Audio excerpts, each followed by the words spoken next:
ৰাজ্যত আজি গৰু বিহুক লৈ উখল মাখল দৰঙৰ বিভিন্ন প্ৰান্তৰ লোকসকল। মঙলদৈ নৈপাৰৰ ঘাটসমূহত গৰু গা ধুৱাবলৈ ব্যস্ত লোকসকল। গৰুক লাও বেঙেনা খুৱাই দীঘলতি মাখিয়তী পাতেৰে মংগল কামনা কৰি নতুন পঘাৰে গৰু বান্ধে। মঙলদৈ চেনিবাগিচা ঘাটত পৰম্পৰাগতভাৱে গৰু বিহুক খালৈপাৰা বিষ্ণু মন্দিৰ আৰু সমন্বয় আদৰ্শ সংঘৰ উদ্যোগত উদযাপন কৰা হয়। মঙলদৈৰ পৰা মিৰ্জাহিল ইৰফানৰ প্ৰতিবেদন AIN লাইভ।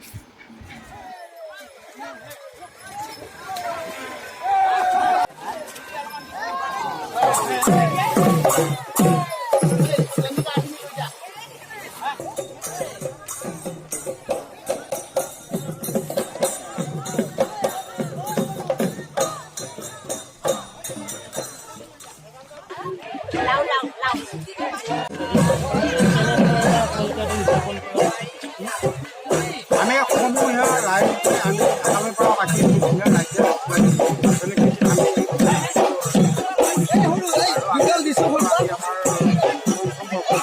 এই পঞ্চম বৰ্ষত আমি সমূহ ফালৰ পৰা বাকী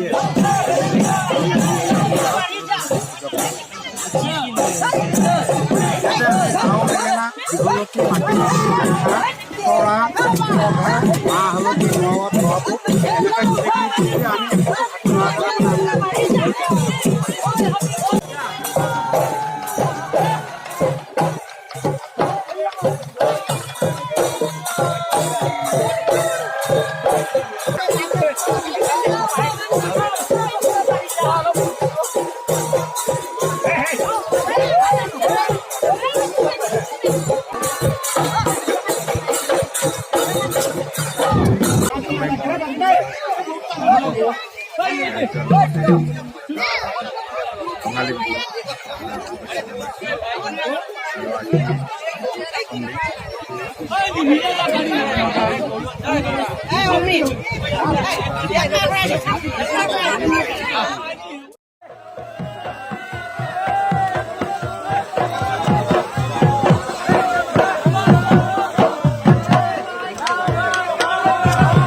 যিকোনো খবৰ আৰু বিজ্ঞাপনৰ বাবে যোগাযোগ কৰক 7896121996 লগতে 7002537271।